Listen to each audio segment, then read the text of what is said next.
السلام عليكم ورحمة الله وبركاته كسو دوادا دقيستيال برنامجك waxbarashada raadiyaha dalsan oo aad ka dhageysataan habeen walba oo khamiis jimcaha ay soo galayso hadahan oo kale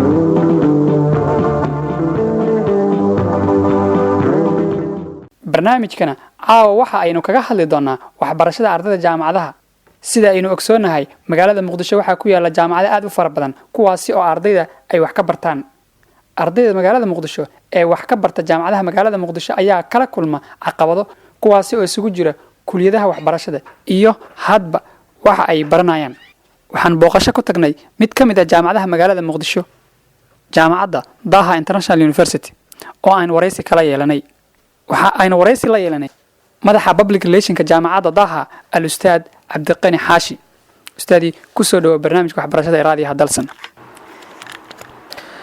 bismillaahir rahmaanir rahiim aad baan ma santahay aadano waa ku dhawahay barnaamijka aad baad ma santahay adigana ustaadi waxaan ognahay in sanad dugsiyada cusub la gaaray oo ardayda sanadkan is diiwaan gelinayaan bal waxyaalaha jaamacadaha magaalada Muqdisho maadaama sanadkii oo dhamaado sanad dugsiyada la joogo waxyaalaha jaamacadaha magaalada Muqdisho ka dugan tihiin bal marka hore wax nooga sheeg bismillaahir rahmaanir rahiim waa sida sheegtay aadanow waxaan ka mid ahay madaxa xiriirka caalamiga ama xafiiska public relationka Daha International University Daha waxay ka mid tahay jaamacadaha ka diiwaan gashan wasaaraddeena waxbarashada hidaha iyo tacliinta sare ee Soomaaliya waxay ka mid tahay jaamacadaha udub dhaxaad ku ah dalkeena Soomaaliya sababtoo ah Daha waxaan leeyahay waxay koram ama ay buuxisay wixii loogu talagalay marka loo eego xagga waxbarashada haddaan ka hadlo daaha dabcan waxaan u malaynayaa waqtiga aad usii badan doono, laakiin ahamiyadda aan ka hadli doono ama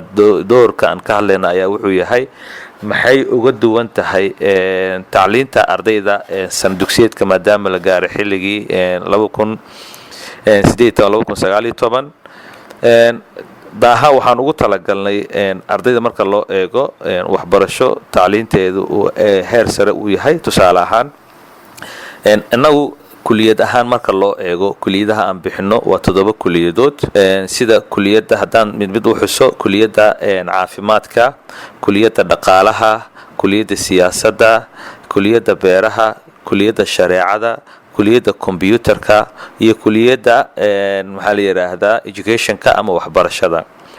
kuliyadahaasoo idil taqasusi ayaa mid walba hoos yimaada jaamacaddu. taqasusidaasoo idil waa laga helaa. jaamacaddu waxa ay bixinayso waa ay ka run sheegtaa, sababtoo ah waxay uga run sheegtaa jaamacaddu waa jaamacadda keliya ee dalkeena Soomaaliya marka loo eego kambasyada ugu badan ee dalkeena Soomaaliya ku lahan. tusaale ahaan Kismaayo kambas weyn ayaan ku leenahay, Cabudwaaq kambas aan ku leenahay, Gaalkacyo kambas aan ku leenahay, Boohoodle kambas aan ku leenahay, Gado kambas. Muqdisho waxaan ugu talagalnay ardayda maadaama Muqdisho ay tahay hooyadii dalka Soomaaliya, 2 kambas oo aad u waaweyn waan ugu talagalnay ardayda undergraduate-ka oo degree-ga hoose ah iyo ardayda postgraduate-ka, maadaama marka sanadkan hadda xilligan aan ku jirno uu yahay xilligii daraasaadka ardaydii la qaadan lahaa. wallaahi waxaan aaminsanahay waxyaabaha aan ardaydan u diyaarinay aadanow dabcan waa kuliyadahaasoo idil, balse waxaan uga duwannahay jaamacadaha kale. annagu inta badan ardayda Soomaaliyeed waxbarashadooda waan ka run sheegnaa. ustaadi waxaan sheegtay in aad jaamacadiina ay kuliyada badan hayso. jaamacada magaalada Muqdisho ka furan dhammaan waxay sheegaan sidoo kale inay iyagana kuliyadahaas kuwa lamid ahayaan. maxaa ardaydu marka ay dugsiga sare ka soo qalin jibiyaan oo ay imaadaan jaamacadda maxay jaamacadiina ku doortaan oo ay jaamacadaha kale kaga dugan tahay? tusaale ahaan ardayda sidaan ognahay qaar baa waxay ka soo baxeen luqadda carabiga, qaar baa waxa ku soo bartay luqadda ingiriiska. marka jaamacadiinu ma waxay wada haysaa luqadda carabiga iyo luqadda ingiriiska? ardaygu luqaddu ka soo baxay miyay haysaa mase luqadda ingiriiska bis haysaa? maxayse jaamacadaha kale oo markii loo fiirsho dhankaas aad kaga dugantihiin? aadanu aad baa u mahadsan tahay, waa su-aal aad u wanaagsan. xaqiiqa jaamacaddu marka loo eego luuqadda, 2 luuqadood Englishka iyo Carabiga jaamacaddu way ka siman tahay. tusaale luuqadda carabiga waxaan ku bixinaa kuliyad laf dhabarta inoo ah luuqadaasi oo kuliyadda shareecada ama shareeca wal qaanuun loo yaqaano. kasoo tagba kuliyadaasi kuliyadaha kale marka loo eego annaga in basically tusaale ahaan ardayga markuu noo yimaado semesterka ugu horeeya waxaan si toosa aan uga dhisnaa luuqadda. waxaa jirto koorsooyin aan qabanno oo luuqadda carabiga iyo ingiliishka oo ardayda aan ugu talagalnay si free ah inay ku dhigtaan semesterkaasi hore ilaa iyo wuxuu soconayaa semesterka xiga ayuu soconayaa koorsadaasi ingiliishka ah oo basic ah oo ardayga aan ku dhisayno. ardaydu Soomaaliyeed waa sidaa sheegtay qaar secondarygooda luuqadda carabiga ay ku soo qaataan badi, qaarna waa luuqadda ingiliishka ay ku qaataan. inkastoo manhajka Soomaaliya hadda xeerjajabku isugu yimid uu yahay luuqadda ingiliishka ah. marka luuqadda ardayga waan ka dhisnaa. waxyaabaha uga duwannahay ayaa taasi ah marka hore ardayga inaan luuqadda ka dhisno, kadibna jaamacaddii semesteradiisii ardayga uu dib u sii wato asoo semesterkiisa wato ayaa haddana waxaan ugu darnaa koorso xilliyo aan ugu talagalnay sida aroorta hore oo kale, galbihii oo kale iyo party time-ka ayaan luuqadda kaga dhisnaa. ma jiraan caqabado inta aad ardayda wadiin oo kale aad kala kulmaysaan? ardaydu qaar baa aad dareemayso ay luqadda ingiriiska kusoo bartay, carabiga kusoo bartay, haddana waxbarashada aysan ku fiicneen. waxyaalaha caqabada ah oo inta ardayga aad basically waxyaalaha asaasiga aad ka dhisaysaan aad kala kulantaan ma jiraan? xaqiiqa waa ay jiraan caqabado tiro badan ayaa jiro. tusaale 1 iyo 2 haddaan ka xuso.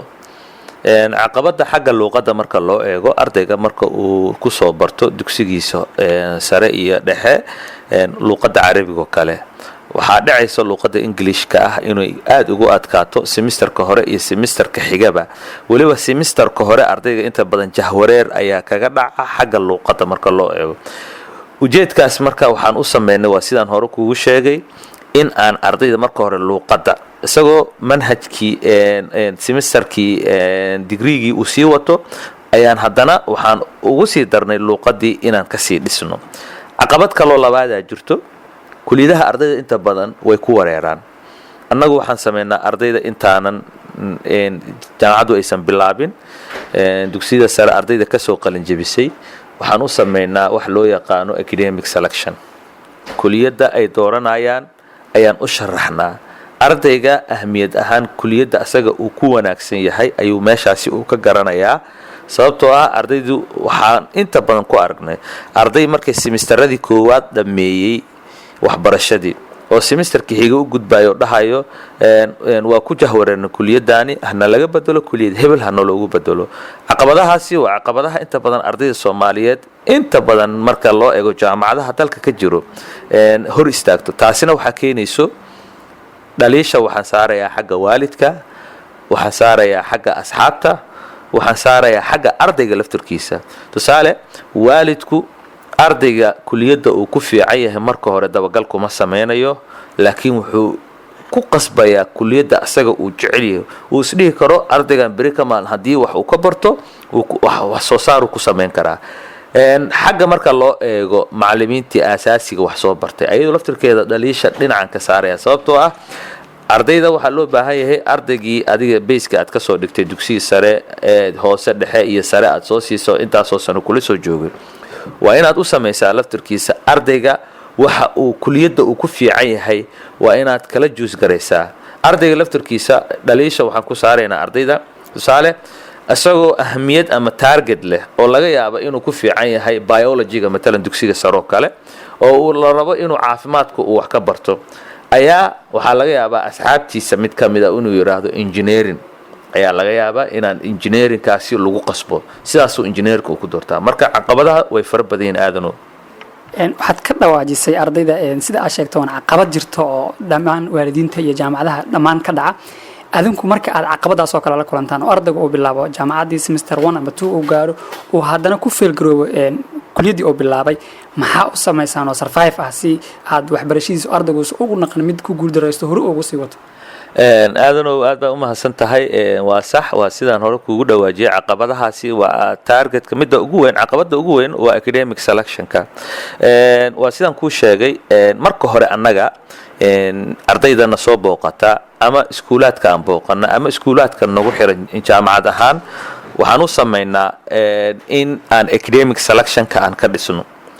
laakiin ardayga sida tooska ah noogu yimaada oo academic selection aanan qaadan waxaan sameynaa marka semesterka inta lagu guda jiro waxbarashada xilliga waxbarashada lagu guda jiro ayaa ardaygaasi galaaskoo kale waxa uu ku baranay ama kuliyadda uu doortay waxaan ku sameynaa assignmentiyo fara badan ayaan u dirnaa. assignmentiyadaas waxaan ka ogaanaynaa ardayga qaabka uu ula jaan qaadayo kuliyaddaasi uu wax uu ku baranayo. haddii ardaygaasi aan ka dareeno kuliyaddaasi ama waxbarashadiisa inay laciif tahay waraysi ayaan la yeelanaa kadibna kuliyadda uu doorto dib ayaa loogu bedelaa. inta badanna jaamacaduhu way dhacdaa haddii ardayga kuliyadda uu ku jahwareero kuliyadda u fudud markaas uu doorto ayaa dib loogu bedelaa. inkastoo dee jaamacaduhu isku sharci ma ahan qaarkood waxaa laga yaabaa in matalan haddii kuliyadda IT-da uu baranayay uu u doorto kuliyadda caafimaadka oo kale dabcan waxaad dareemaysaa maadooyin fara badana meeshaasi looga yeelanaya marka laga reebo maadooyinka basic ah. maadooyinkaas ardayga lagu yeelanayo sida aad sheegto kale sidee loo xaliyaa? ma semesterkaasuu dib ugu laabanayo oo soo wada gudayaa mase semester walba ayay hal maado laba maado ay u gudayaan? sharciyada jaamacaduhu ay leeyihiin way kala duwan yihiin. dabcan annagu sharci ahaan marka loo eego ardaygaasi marka laga reebo basica maadooyinka basica ah maadooyinka lagu leeyahay koorka ah waxaan sameynaa waa uu soo gudaa ardaygaasi siyaabo kala duwan ayuu usoo gudi karaa, inuu maadamaado isaga gudo iyo in asagaa juuska inta badan la siiyaa. haddii maadamaado isaga gudi karo inuu maadamaado isaga gudo, haddii kale hal mar hadduu gudi karo in maadooyinkaasi lagu leeyahay uu soo wada gudo. marka mar walbaba waa wax deen u taalo meel loogu leeyahay. ardayda qaar waxa ay markay semester 3 ama semester 4 ay gaaraan waxay inta badan ka fikiraan ama ay ka walwalaanba wadida kuliyada ama jaamacadda. waxaa laga yaabaa ardaygaas oo semester 4 inay la soo diristo xagga qarashaadka wax yari ama dhibaato xagga familka. ardayda noocaas oo kale ah sidee ula tacaamushaa maadaama aysan dalka ka jirin dawlad ama hay'ado dadka ardayda oo dhibaatooyin la kulmay oo fangareysa aysan dalka jirin? waa su'aal aad u wanaagsan aadanow. xaqiiqa Daha International University waxyaabaha lagu yaqaano ama basic u ah ama salka u ah waxaa ka mid ah ardayga Soomaaliyeed ee waxbarashada rabo awoodna aan u lahayn in uu waxbarto. xaqiiqa waxa inoo ah ardaygaasi waxbarashadiisa inuu sii dhamaystirto jaamacadda, inagoo aan u eegeyn ardaygaasi dhaqaalaha laga rabo. haddii dhaqaaluhu uu waayo ardaydu waa sidaa sheegtay, waxaa laga yaabaa semesterka koowaad iyo semesterka labaad iyo saddexaad markuu dhammaysto semesterka afraad dhaqaalihii ama meelihii ilihii wax kasoo galayo inuu waayo.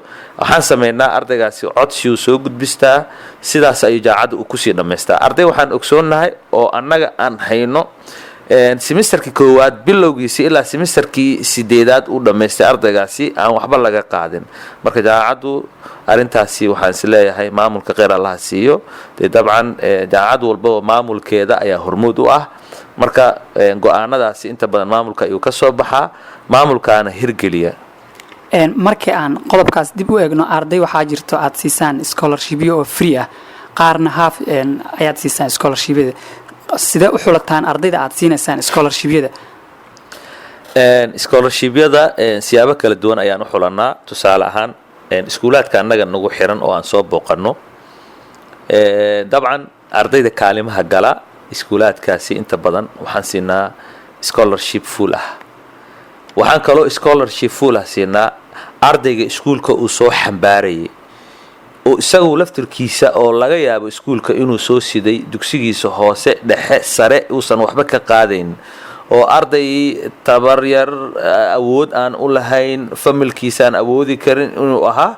ardaydaasi inta badan iskuulaadka waan ka xambaarnaa, waa waxyaabaha astaanta inoo ah.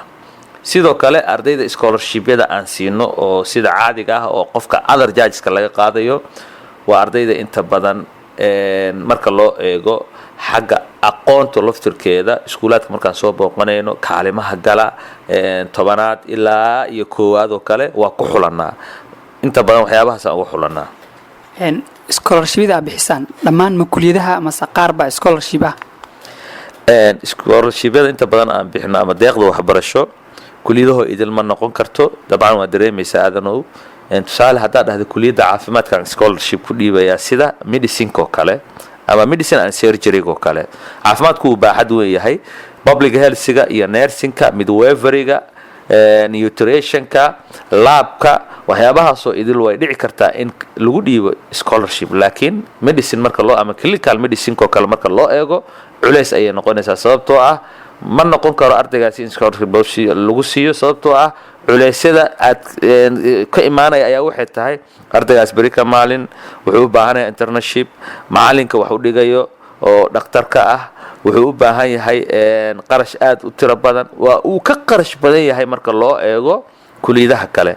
marka kuliyadaha qaar ayaa annaga targetkan ku siinaa scholarship, kuliyadaha qaarna kuma siino scholarship.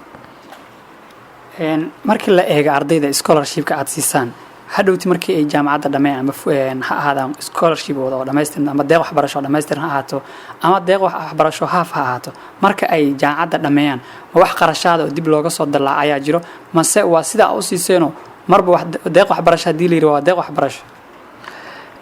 waa sax. dabcan annagu deeqda waxbarasho aan bixino waa deeq inta badan aan ka run sheegno. waxa aan sheegaya aniga afka aan ka sheegaya xaqiiqo ummad Soomaaliyeed ayaa inta badan dhageysanayso. waxaan ogsoonahay arday fara badan oo daaha kuliyadaheeda ka qalin bedeshay ama ka qalin jabiyay oo deeq waxbarasho ku helay oo deeqdii waxbarasho ku dhamaystay. ardayga waxyaabahan dib ugu soo dallacna annagu waxyaabii simistaradii ardaygaasi uu soo qaatay ma ahan. haddii fan uu dhammeeyo waxyaabaha ardayga la weydiin doono ayaa waxay tahay in ardaygaasi uu iska bixiyo dhaqaalihii xagga shahaadada, xafladii yareedo loo qabanayay, waxyaaba noocaasoo inta badan gabagabadiisa waxbarashadiisa ku tacalluqdo. marka inta badan steebkaasaan u sameynaa. mararka qaar waxaan aragnaa arday Soomaaliyeed oo jaamacad ka soo bedelanaya oo jaamacad kale u bedelanaya ayagoo ka cabanaya xagga qarashaadka. ardayda noocaas oo kale sidee ula tacaamushaan? way dhacdaa bedelku marka loo eego. annaga horta bedelka sharciyan nooga yaalo. ardayga markuu noo soo bedesho waa inuu wataa sharcigii bedelka. tusaale, jaamacadaasi waa inay bedel soo siiso. simisteradu soo qaatay 1 hadduu yahay, 2 hadduu yahay, 3 hadduu yahay, dhammaan simisteradu soo qaatay waa inuu warqad bedela uu ka haystaa, marksheet ama maadooyinka uu soo qaatay. haddii marka uu noola yimaado sharcigaasi bedelka ah, ardaygaasi uu codsinu usoo dhiibto inuu uga soo tegay jaamacad hebel qarash xumo, waan u tixgelinaa oo waan soo dhoweynaa. inta badan daaha way soo dhoweysaa, sababtoo ah horaan waxaan kuugu sheegay daaha bulshada Soomaaliyeed ayay udub dhaxaad u tahay. inta daaha ku tiirsan xaqiiq marka loo eego majority waxaa jirto arday 30% marka loo eego ilaa 40 gaarayo, oo xaqiiqa marka loo eego haddaad ardayda dhex gashid aad dareemaysid inay yihiin ardaydii daaha ay soo gacan qabatay. ardayga marka marksheetka oo wato markii aad eegtaan oo kale waxaa laga yaabaa ardayda qaar inay iyagoo nursing dhiganaya markay jaamacadda imaadaan asxaabtiisa oo dhiganaysa public health inuu dhaho waxaan u baahanahay public health. ardayga noocaas oo kale sidee jaamacaddu ula tacaamushaa? waa sax, haddii kuliyadii asaga uu haystay departmentigii hadduu departmentkii kale u doorto, shuruuca jaamacaddu u taalo, shuruucda u taalana wax kale ma waa sidii hore aan kugu dhawaajiyey. tusaale, public health wuxuu ka soo qaatay jaamacad Hiblaayo, wuxuu noogu yimid inuu barto nursing and midwifery oo kale. waxaan sameynaa marka ardaygaasi maadooyinka 3 semester ama 4 semester uu soo qaatay, maadooyinka iska leeyihiin kuliyadaasi maxay tahay. haddii maadooyinka kuliyadaasi ay iska leeyihiin ay iska soo agdhow yihiin, ardaygaasi way dhici kartaa inaan u wareejino. laakiin haddii aysan iska soo agdhoweyn ama maadooyinkii deenta ahaa lagu leeyahay ay tiro badan yihiin, waxaan ku dhiirigelinaa ardaygaasi kuliyadaasi inuu sii wato uu sii dhammaystirto. arday badan oo Soomaaliyeed ayaa waxay sameeyeen markay jaamacadda badge ka qaataan. tusaale ahaan markuu ka qaato nursing oo kale wuxuu u baahanayaa inuu badge kala diyaariyo. meeshuu badge kale ka diyaari lahay oo nursing and midwifery oo kale ah, wuxuu sameeyaa jaamacadda u imaadaa, wuxuu dhahaa hala ii qiimeeyo hala marksheetka aan wato. jaamacaddiina ma u samaysaa si ay maadooyinka uga yaraadaan ardayga badge kalena u noqdo? waa sax, waa sameynaa waxyaabo dhammaystira sida hadda matalan maadada nutritionko kale. kuliyo badan oo caafimaadka aan ka xusayo ayaa jiro, inta badan dhammaystiraan u sameyno. waa sidaan kuu sheegay, haddii maadooyinka isaga ardaygaasi uu wato departmentyada inta badan iska agdhow yihiin. hadda matalan oo kale kuliyadda siyaasadoo kale ama kuliyadda caafimaadka hadda aan ku dhex jirno aan ka falanqeynayo, haddii maadooyinkaasi iska agdhow yihiin waan u bedelaynaa ardaygaasi kuliyad kale, kadibna wixii lagu yeesho isagaa soo gudaya ardayga. jaamacadaha magaalada Muqdisho ka jira markaan eegno, guud ahaan jaamacad walba waxay ku tiirsan tahay. jaamacadda daaha maxaa priority-geeda koowaad ah ama wax ugu horeeya oo ay ku tiirsan tahay muxuu yahay? xaqiiqo annaga priority koowaad waxay tahay horta inaan ka run sheegno waxa ummadda Soomaaliyeed aan barayno. run sheegidaasi xaqiiqo jaamacaddu lafdhabaray u tahay. maxaa yeelay waxa adiga aad baraysid ummadda waa beri ka maalin waa waxa lagu weydiin doono hadday noqoto dhinac walibaba. marka targetka annaga waxaan siinaa ardayga Soomaaliyeed ee maanta waxbarashada noogu yimid muxuu wax ku baranayaa, siduu wax u baranayaa, waa isweydiinaa. marka taasina waxaan u mahadcelinayaa maamulka sare ee jaamacadda. dabcan annagu maamulkeena sare waa nin dictor ah, culimo ah oo la yaqaano caana, Sheekh Abubakar Xasan Maalin, professor dictor Sheekh Abubakar Xasan Maalin. marka waxaad ka dareemaysaa titlekii ugu sarreeyay ee jaamacadda haddii uu yahay nin dictor sheekh ah, dareemaysaa marka waxbarashadii meesha jaamacadda taale inay tahay waxbarasho xaqiiqa ah. maasha allah marka la eego sidaa sheegta jaamacaddiinu inay kaga duwan tahay jaamacadaha kuliyadaha idiin ah priority-ga koowaad oo ay jaamacaddu jaamacadaha kale kaga fiican tahay wax ma ka xusin kartaa? xaqiiqo jaamacad walba kuliyada priority u ah ama base u ah. annaga base waxaa inoo ahaa jaamacadda marka loo eego aasaas u ah ilaa haddana aasaas u ah xudun u ah ay ku faanto kuliyadda shareeca wal qaanuun. waxaan aaminsanahay waa jaamacaddii ugu horreysay ka run sheegto shareeca wal qaanuun. waxaa yeelay shareecadu qaybo kala duwan ayaa inta badan takhasusyo kala duwan ayaa soo hoos gala. marka kuliyadda annaga aasaaska inoo ahaa oo ilaa haddana aasaaska noo ah oo aan ku faanno waa shareeca wal qaanuun. maasha allah maadaama aad shareeca wal qaanuun ummadda bartaan ummadda Soomaaliyeed una baahan tahay ummadda Soomaaliyeed in la baro shareecada iyo qaanuunka maxaa dadweynaha ku dhageysanayo oo tala iyo tusaale oo aad siin lahayd? aad baa umahadsantahay aadanow. dadweynaha dhegaysanaya dabcan inta wax baratay waa ay barteen, inta waxbarashadu ay u dhiman tahay xaqiiqo waxbarashada aan u hayno waa waxbarasho dhab ah. waxaan jeclaan lahaa qof walboo jecel waxbarasho ama inuu waxbarto xaqiiqo inuu jaamacaddu soo booqdo kadibna uu arigo jaamacaddu waxbarashadeeda. haddii jaamacaddu ay deeqi weyso waxbarashadeeda dabcan waxaan leeyahay dabcan ardaygaasi waxa waaye annagu waxbarasho uma hayno. marka haddii ardayguna soo booqdo maanta jaamacadda marka loo eego xagga waxbarashadeeda qaabka jaamacaddu wax u bixiso macallimiinta meesha joogto environmentiga jaamacaddu ay wax ku barayso ardaygaasi dhammaan waxaan isleeyahay waa mid u dhammaystiran. waxaa ku dhagaysanaya waalidiin fara badan oo jecel ardaydooda sanadkan dugsiga sare kasoo qalin jibiyey meel ay geeyaan. waalidiintaas maxaa ayagana aad tala ahaa siileed? xaqiiqo waalidka waxaan siinayaa waalidka Soomaaliyeed waxaan talada koowaad aniga aan siinaya ay tahay ardaydu markay xilligan oo kale soo qalin jibiyaan jahwareerayay xagga waalidka iyo ardayga. waalidiin waxaa jira kula taliya ardayga in sanad uu nasto oo waxbarashadu u bilaabo sanad kadib. anigu waxaan aaminsanahay Soomaalidu waxay dhahdaa cuntada intay kulushahay ayaa la cunaa.